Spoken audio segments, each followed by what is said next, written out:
Hello students, कैसे हैं आप सब। आशा करती हूँ कि आप सब अच्छे होंगे। देखिए बेटा, हम लेसन 24 पढ़ रहे थे, मानव का रक्त परिसंचरण तंत्र। आज का जो हमारा टॉपिक है वो है आरएस तंत्र। हमने कल एबीओ तंत्र पढ़ा था कि किस तरीके से जो रुधिर वर्ग है उसकी संतति के अंदर उस वंशागति होती है। इसका हमने क्या किया था, अध्ययन किया था। आज का जो हमारा टॉपिक है वो है आरएस तंत्र। आरएस तंत्र जो है, इसकी खोज सन 1940 में लैंड स्टीनर व वीनर नामक वैज्ञानिक ने मकाका रिसर्च अंदर में की थी। और ये जो आरएस तंत्र है ये हर किसी व्यक्ति के शरीर में नहीं होता। जो आरएस तंत्र है इसका जो है ये आरएच एंटीजन की उपस्थिति पर निर्भर करता है। यदि किसी व्यक्ति के रक्ताणु की सतह पर आरएच एंटीजन उपस्थित है तो व्यक्ति कैसा रहेगा, आरएच पॉजिटिव रहेगा। और यदि आरएच एंटीजन अनुपस्थित है तो व्यक्ति कैसा रहेगा, आरएच नेगेटिव। अगर हमारे भारत देश की बात करें तो इंडिया में लगभग 93% लोग हैं, इनकी रक्ताणु की सतह पर आरएच एंटीजन उपस्थित होता है, इसलिए आरएच पॉजिटिव व्यक्ति पाए जाते हैं। और लगभग 7% जो लोग हैं ये कैसे पाए जाते हैं, आरएच नेगेटिव। अब देखिए बेटा, जो आरएच एंटीजन होता है ना, इसके विरुद्ध किसका निर्माण होना चाहिए, एंटीबॉडी का निर्माण होना चाहिए। जैसे कि हमने पढ़ा था कि भाई ए रुधिर वर्ग है तो एंटीजन ए है, तो प्लाज्मा के अंतर उसमें एंटीबॉडी किसका निर्माण होगा, स्मॉल बी का निर्माण होगा। यदि बी रुधिर वर्ग है तो एंटीजन बी होगा, उसके विपरीत जो प्लाज्मा है उसके अंदर एंटीबॉडी ए का निर्माण होगा। तो यहाँ आरएच एंटीजन के विरुद्ध प्लाज्मा में किसी भी प्रकार की कोई एंटीबॉडी नहीं पाई जाती है। लेकिन यदि आरएच नेगेटिव व्यक्ति को, यदि आरएच पॉजिटिव व्यक्ति का रुधिर दे दिया जाए तो उस व्यक्ति के शरीर में एंटीबॉडीज का क्या होने लग जाता है, निर्माण होने लग जाता है। अर्थात उसके शरीर में आरएच प्लस एंटीबॉडी का क्या होने लग जाएगा, निर्माण होने लग जाएगा। और ये जो निर्माण होने की क्रिया है इसको कहते हैं आइसो इम्यूनाइजेशन। क्या कहेंगे इसको, आइसो इम्यूनाइजेशन। देखिए इस तरीके से माना कि कोई आरएच नेगेटिव व्यक्ति है, अब वो प्रथम बार किसी का रुधिर ग्रहण करता है, इसके शरीर में एंटीजन अनुपस्थित है। जब एंटीजन नहीं है तो एंटीबॉडी भी नहीं है। अब ये प्रथम बार आरएच पॉजिटिव व्यक्ति का रुधिर ग्रहण करता है। इसने कोई आरएच पॉजिटिव व्यक्ति था, उसका इसने क्या किया, यहाँ पर रुधिर ग्रहण कर लिया। ये आरएच पॉजिटिव व्यक्ति था, इसने प्रथम बार इसका क्या किया, रुधिर ग्रहण किया। तो जब ये इसका रुधिर ग्रहण करेगा तो इसके शरीर के अंदर, अब ये इसके अंदर एंटीजन उपस्थित है, तो ये यहाँ से इसके शरीर में जब ये आरएच पॉजिटिव रुधिर जाएगा तो इसके शरीर के अंदर किसका निर्माण होने लग जाएगा, एंटीबॉडीज का क्या होने लग जाएगा, निर्माण होने लग जाएगा। अर्थात इसी के शरीर में आरएच पॉजिटिव एंटीबॉडीज का क्या होने लग गया, निर्माण होने लग गया। तो इस तरीके से आरएच यानी कि विपरीत रुधिर वाले व्यक्ति के शरीर में जब आरएच प्लस एंटीबॉडीज का निर्माण होता है तो उस क्रिया को हम क्या कहते हैं, आइसो इम्यूनाइजेशन। अब प्रथम बार किया तो यहाँ पर एंटीबॉडीज बनी, लेकिन ये एंटीबॉडीज कैसी बनेंगी, कम मात्रा में। कैसी बनेंगी, कम मात्रा में। अब इसने दोबारा क्या किया कि इसी आरएच पॉजिटिव व्यक्ति का इसने क्या किया, यहाँ पर रुधिर ग्रहण कर लिया। अब जब ये रुधिर ग्रहण करेगा तो इसके शरीर में दोबारा भी एंटीबॉडी बनेगी, लेकिन पहले से ही एंटीबॉडीज बनी हुई थी। अब ये पहले से बनी हुई एंटीबॉडी उस रुधिर से क्या करेंगी, जो उसके एंटीजन है उससे क्या करेंगी, क्रिया करेंगी।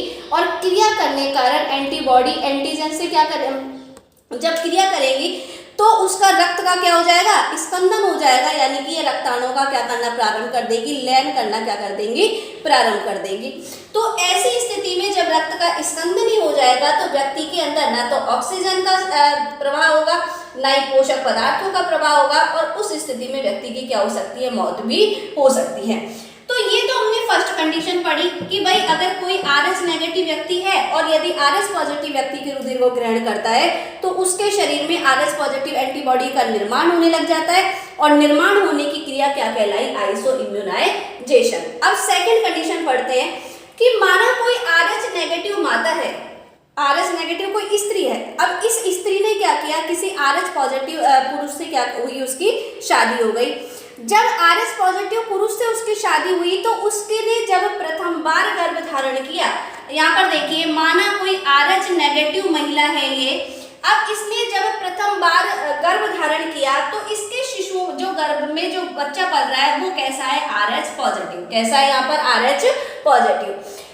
ये आरएच पॉजिटिव इसके पास कहां से आया, शिशु के पास में, ये किससे मिला इसको, पिता से। किससे मिल गया इसको, पिता से। अब इसके गर्भ में जो शिशु पल रहा है वो कैसा है, आरएच पॉजिटिव है।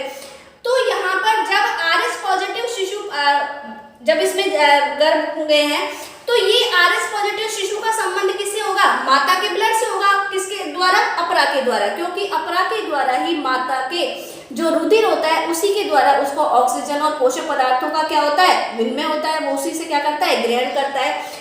तो यहाँ आरएच पॉजिटिव शिशु का जब संबंध माता के रुधिर से होगा तो उस स्थिति में जब माता के शरीर में किसका निर्माण होने लग जाएगा, एंटीबॉडीज का। किसका निर्माण होने लग जाएगा, एंटीबॉडीज का। तो लेकिन यहाँ पर जो एंटीबॉडीज बनेंगी वो प्रथम बार में बहुत कम मात्रा में बनेगी, और कम मात्रा में बनने के कारण जो गर्भ में जो बच्चा पल रहा था उसको किसी भी प्रकार का कोई नुकसान नहीं होगा, क्योंकि वो नॉर्मल बन रही है। भाई सामान्य ज्यादा है आरबीसी और डैमेज आरबीसी क्या है, बहुत कम है, तो सामान्य से उसको ऑक्सीजन और पोषक पदार्थ क्या हो जाएंगे, प्राप्त हो जाएंगे। तो प्रथम जो बच्चा था उसका प्रसव कैसा होगा, सामान्य होगा। लेकिन अब क्या हुआ कि सेकंड बार इसी आरएच नेगेटिव माता ने आरएच पॉजिटिव शिशु को दोबारा से गर्भ धारण कर लिया। भाई अब दोबारा जब इसने गर्भ धारण किया तब भी शिशु कैसा है, आरएच पॉजिटिव है। तो सेकंड बार में अब इसके शरीर में पहले से ही आरएच पॉजिटिव नेगेटिव एंटीबॉडीज का निर्माण था या नहीं था, क्योंकि वो उससे किससे मिल गई थी, प्रथम शिशु से मिल गई थी। तो पहले से ही एंटीबॉडीज का निर्माण हो रहा था, और जब ये शिशु अपरा के द्वारा जब माता से संबंध बनाएगा तो ये आरएच पॉजिटिव एंटीबॉडीज इस एंटीजन से क्या करेगी, इस शिशु के रुधिर में जो एंटीजन है आरएच पॉजिटिव उससे क्या करेंगी, ये क्रिया करेंगी, और क्रिया करने के पश्चात रक्त का क्या कर देंगी, स्कंदन कर देंगी, आरबीसी का क्या करने लग जाएंगी, लयन करने लग जाएंगी। तो जब रक्त का स्कंदन हो जाएगा तो शिशु के अंदर ऑक्सीजन का और पोषक पदार्थों का विनिमय नहीं होगा, और उस स्थिति में बच्चा कैसा हो जाएगा, बहुत ही एनीमिक हो जाएगा। और एनीमिक होने के कारण ऐसी स्थिति में बच्चे की और माता की दोनों की क्या हो सकती है, मृत्यु हो सकती है। तो ये जो शिशु के अंदर जो ये घातक रोग हो रहा है, इस रोग को हम कहते हैं इरिथ्रोब्लास्टोसिस फिटेलिस। क्या कहते हैं इसको, इरिथ्रोब्लास्टोसिस फिटेलिस। तो माता के शरीर में ये आरएच पॉजिटिव एंटीबॉडीज का निर्माण नहीं हो, सेकंड शिशु जो प्रसव है वो भी सामान्य हो, उससे बचने के लिए जब माता के शरीर में जब प्रसव हो रहा है तो प्रसव से लगभग 72 घंटे पूर्व उसको क्या किया जाता है, एंटी आरएच एंटीबॉडीज का क्या लगाया जाता है, इंजेक्शन लगाया जाता है, जिसे रोहगम कहते हैं। तो जब एंटी आरएच एंटीबॉडीज का इंजेक्शन लगाया जाएगा तो माता के शरीर में एंटीबॉडीज का निर्माण नहीं होगा, और जब एंटीबॉडीज का निर्माण नहीं होगा तो जो दूसरा बच्चा है वो प्रसव भी कैसा हो जाएगा, सामान्य हो जाएगा। तो एक बार हम बोर्ड पे देखते हैं इसको। आरएच तंत्र की खोज सन 1940 में कार्लैंड स्टीनर व वीनर ने मकाकारिसस बंदर में की थी। यह तंत्र रक्ताणु की सतह पर आरएच एंटीजन की उपस्थिति व अनुपस्थिति पर निर्भर करता है। जिन व्यक्तियों में रक्ताणु की सतह पर आरएच नेगेटिव एंटीजन पाया जाता है उन्हें आरएच एंटीजन पाया जाता है उन्हें आरएच पॉजिटिव व्यक्ति कहते हैं, तथा जिन व्यक्तियों में आरएच एंटीजन अनुपस्थित होता है उन्हें आरएच नेगेटिव व्यक्ति कहते हैं। भारत में लगभग 93% लोग आरएच पॉजिटिव पाए जाते हैं, जबकि 7% लोग कैसे पाए जाते हैं, आरएच नेगेटिव पाए जाते हैं। आरएच एंटीजन के विरुद्ध प्लाज्मा में किसी भी प्रकार की कोई एंटीबॉडी नहीं पाई जाती है, लेकिन यदि आरएच नेगेटिव व्यक्ति को आरएच पॉजिटिव व्यक्ति का रुधिर दे दिया जाए तो आरएच पॉजिटिव एंटीबॉडी का निर्माण हो जाता है, और इस क्रिया को क्या कहते हैं, आइसो इम्यूनाइजेशन। बहुत इंपॉर्टेंट है, क्वेश्चन आ जाता है कि आइसो इम्यूनाइजेशन से आप क्या समझते हैं।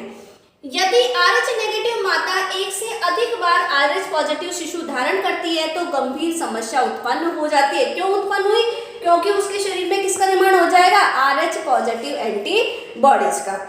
जब आरएच नेगेटिव स्त्री आरएच पॉजिटिव पुरुष से विवाह करती है तथा आरएच पॉजिटिव शिशु से गर्भ धारण करती है तो गर्भस्थ आरएच पॉजिटिव शिशु से प्रसव के समय आरएच पॉजिटिव एंटीजन माता के रुधिर में उत्पन्न हो जाते हैं, लेकिन प्रथम प्रसव के समय यह एंटीबॉडी अधिक मात्रा में उत्पन्न नहीं होने के कारण प्रथम प्रसव कैसा रहेगा, सामान्य रहेगा।